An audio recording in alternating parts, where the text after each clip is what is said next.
put our gospel reading into context, the risen Christ appears again to his disciples by the sea, where they were first called. After echoes of the fishing and feeding miracles, Jesus gives a final reminder of the cost of a disciple's love and obedience. The Holy Gospel according to John. Glory to you, Lord. After he appeared to his followers in Jerusalem, Jesus showed himself again to the disciples by the Sea of Tiberias, and he showed himself in this way. Gathered there together were Simon Peter, Thomas, called the twin, Nathanael of Cana in Galilee, the sons of Zebedee, and two others of his disciples. Simon Peter said to them, "I'm going fishing." They said to him, "We will go with you." They went out and got into the boat, but that night they caught nothing. Just after daybreak, Jesus stood on the beach, but the disciples did not know that it was Jesus. Jesus said to them, "Children, you have no fish, have you?" They answered him, "No." He said to them, "Cast the net to the right side of the boat, and you'll find some." So they cast it. And now they were not able to haul it in because there were so many fish. The disciple whom Jesus loved said to Peter, "It is the Lord." When Simon Peter heard that it was the Lord, he put on some clothes, for he was naked, and jumped into the sea. But the other disciples came in the boat, dragging the net full of fish, for they were not far off from the land, only about 100 yards off. When they had gone ashore, they saw a charcoal fire there with fish on it and bread. Jesus said to them, "Bring some of the fish that you've just caught." So Simon Peter went aboard and hauled the net ashore, full of large fish, 153 of them. And though there were so many, the net was not torn. Jesus said to them, "Come and have breakfast." Now none of the disciples dared to ask him, "Who are you?" because they knew it was the Lord. Jesus came and took the bread and gave it to them and did the same with the fish. This was now the third time that Jesus appeared to the disciples after he was raised from the dead. When they'd finished breakfast, Jesus said to Simon Peter, "Simon, son of John, do you love me more than these?" He said to him, "Yes, Lord, you know that I love you." Jesus said to him, "Feed my lambs." A second time Jesus said to Peter, "Simon, son of John, do you love me?" He said to him, "Yes, Lord, you know that I love you." Jesus said to him, "Tend my sheep." Then Jesus said to Peter a third time, "Simon, son of John, do you love me?" And Peter said to Jesus, "Lord, you know everything. You know that I love you." Jesus said to him, "Feed my sheep. Very truly I tell you, when you were younger, you used to fasten your own belt and to go wherever you wished. But when you grow old, you will stretch out your hands, and someone else will fasten a belt around you and take you where you do not wish to go." He said this to indicate the kind of death by which he would glorify God. After this, Jesus said to Peter, "Follow me." This is the gospel of the Lord. Praise to you, O Christ. All right, so as I was saying, today's gospel reading is another one of Jesus' resurrection appearances to his disciples. It's a great story, but it's even better when we set it fully within the context of what came before. So we need to rewind a little bit, all the way back to the night when Jesus washed his disciples' feet. This is the story that we hear on Maundy Thursday during Holy Week of how the disciples were gathered together and Jesus took a basin and a pitcher, some water, towel, and washed his disciples' feet. After all of that takes place, Jesus says to them, "Little children, I'm with you only a little longer. You will look for me, and as I said to the Jewish leaders, so now I say to you, where I am going, you cannot come. I give you a new commandment, that you love one another. Just as I have loved you, you also should love one another. By this everyone will know that you are my disciples, if you have love for one another." It is this new commandment that gives Maundy Thursday its name. Maundy is from the Latin word mandatum, that means command. So then Simon Peter says to Jesus, "Lord, where are you going?"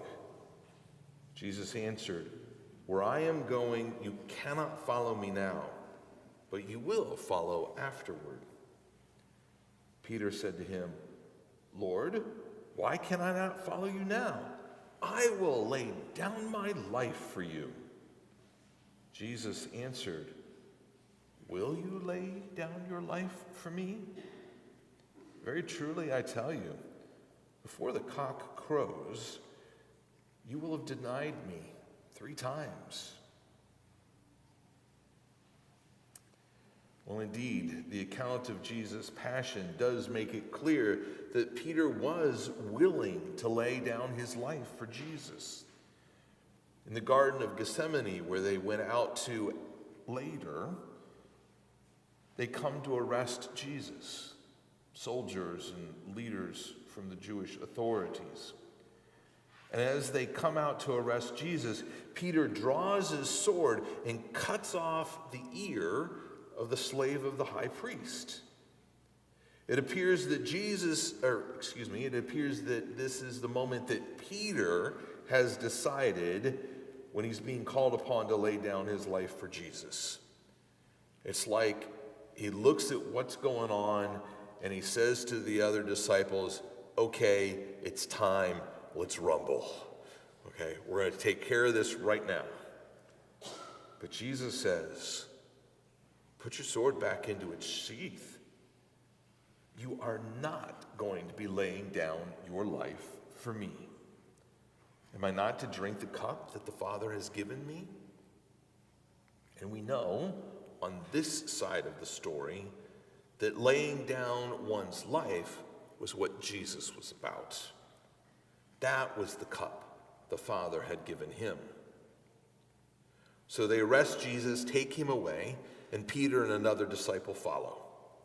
They go into the courtyard of the high priest. A woman sees Peter and says, "You are not also one of this man's disciples, are you?" Peter says, "I'm not." A little later, we read that Peter was standing in the courtyard by the fire and warming himself. They ask him, "You are not also one of his disciples, are you?" He says, "I'm not." And then another one of the slaves of the high priest, a relative of the man whose ear Peter had cut off, says, "Did I not see you in the garden with him?" Again, Peter denies it, and then the cock crows. Peter's betrayal is now complete. The man who said he was ready to lay down his life for Jesus had denied knowing him, not once, not twice, but 3 times. Well, the story continues. There's a sham of a trial. Pilate tries to release Jesus, but the crowd clamors for his crucifixion, so Pilate hands him over to be crucified. After Jesus surrenders his life on the cross, he's buried in a new tomb in a nearby garden. Then 2 Sundays ago, we heard the account of the resurrection. In John's gospel, the gospel we read from today, we read about Mary going to the tomb and seeing the stone rolled away. So immediately she turns and runs to tell Peter and another disciple. So Peter and the other disciple, they run to the tomb. They look in, find it empty, and then we're told they went home. Nothing else. They went home. Mary, however, looks into the tomb, sees the angels there, and then turns around and encounters Jesus in the garden. But she doesn't recognize him until he says her name. Mary. Just as an aside, that makes me wonder what it will be like someday to hear Jesus speak my name. I can't wait to hear that. Well, actually, I can wait, but I'm anxious about that. Looking forward to it. It's a very touching encounter between Mary and Jesus, quite literally. For from Jesus' words, it's clear that Mary suddenly grabs hold of Jesus when she recognizes him. He tells her she cannot hold on to him and that she should go and tell the disciples he's alive. He does as he says, returning and announcing to the disciples, "I've seen the Lord." Well, then the next part of John's gospel is the portion we hear every year on the Sunday after Easter. The account of Jesus appearing to the disciples as they huddled in a locked room for fear of the Jewish authorities. Jesus suddenly appears among them, brings a word of peace. Peace be with you. But that night, Thomas was not there. And when he is told, he says he won't believe until he sees Jesus for himself, until he puts his finger in the mark of the nails or puts his hand in Jesus' side where he'd been pierced with a spear. So a week later, the disciples are in that locked room again. This time Thomas is with them, and all of a sudden again Jesus appears in their midst. And once again brings a word of peace. Peace be with you. And then Jesus speaks to Thomas, invites him to put the finger in his hand and his hand in his side. Thomas doesn't need that now. He says, "My Lord and my God." And Jesus answers, "Have you believed because you have seen me? Blessed are those who have not seen and have yet come to believe." Then it seems that this is the conclusion of John's gospel, for then John writes, "Now Jesus did many other signs in the presence of his disciples that are not written in this book, but these are written so that you may continue to believe that Jesus is the Messiah, the Son of God, that through believing you may have life in his name." Sounds like a good place to close the book, right? But there's an epilogue, and it is a necessary one for Peter and for us. Today's gospel reading, we're told that Jesus showed himself again to the disciples. Peter's decided he's going fishing. It's like he's saying, well, this disciple gig was good while it lasted, but it's over now. It's time to get back to work, to what I know. The other disciples there decide to go fishing with him, and at least two of them, the sons of Zebedee, James and John, had also been fishermen when Jesus called them. So it seems they're all going back to work, to what they know. They don't catch anything all night. At daybreak, they see someone standing on the beach. The person says, "You don't have any fish, do you?" No, Jesus didn't ask. He knew. "No, we don't." Just cast the net on the right side, you'll find some. Now, these are professional fishermen. I'm certain they've been casting on both sides of the boat all night when they don't find anything, but they do as Jesus says, and now there's so many fish, they can't haul it into the boats. One of the disciples says to Peter, "It's the Lord." So Peter puts on his clothes and jumps into the water. That's when they were fishing, they didn't want to be cumbered by robes, so they worked naked. But here Peter puts on clothes before he jumps in the water. Doesn't that sound a little odd? I mean, if we're going swimming, we take off our clothes, right? Why would he get dressed and then jump into the water? Remember what happened in the Garden of Eden when the man and the woman discovered that they were sinful and recognized it? They put on clothes. Peter does the same. He knows he denied Jesus. He still feels his shame. So he puts on his clothes before he goes to Jesus. They all come ashore, find that Jesus already has a coal fire there, some fish on it, some bread. Jesus says, "Bring some of the fish you just caught." Peter jumps right on it. He says, "I'll get this, Jesus." And he goes, grabs the whole net by himself, like some superhero, hauls the full net ashore. They all sit down and they have breakfast. And after breakfast, Jesus talks with Peter. "Simon, son of John, do you love me more than these?" "Yes, Lord, you know that I love you." "Feed my lambs."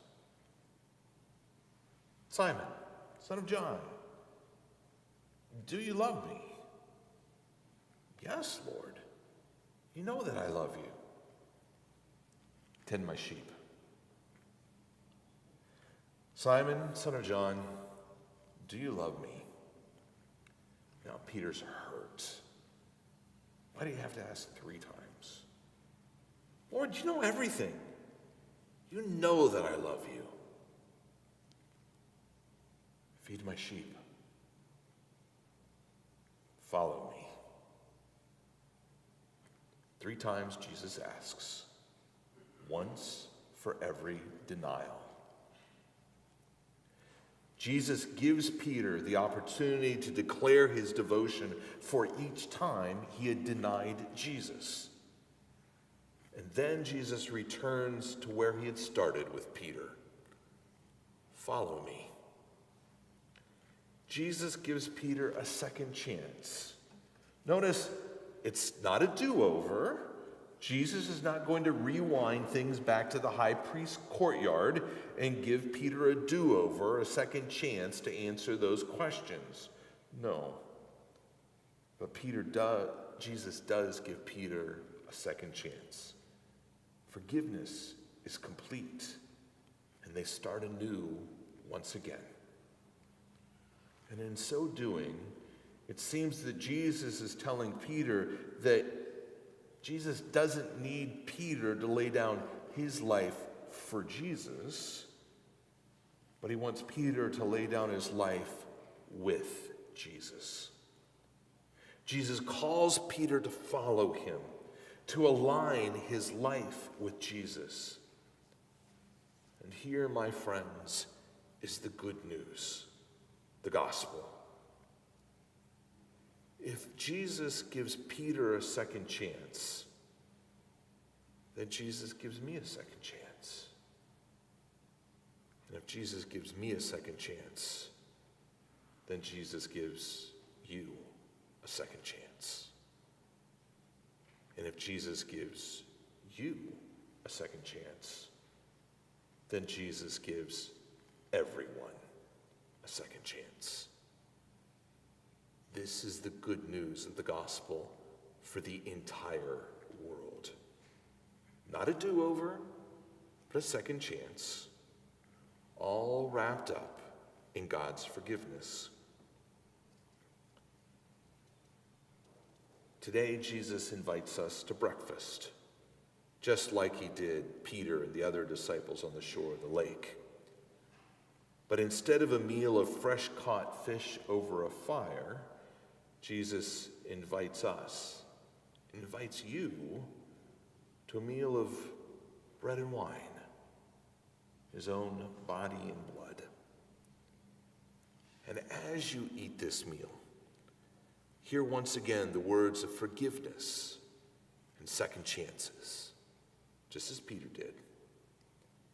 And know that Jesus continues to call you to follow him, to lay down your life with him, to align your life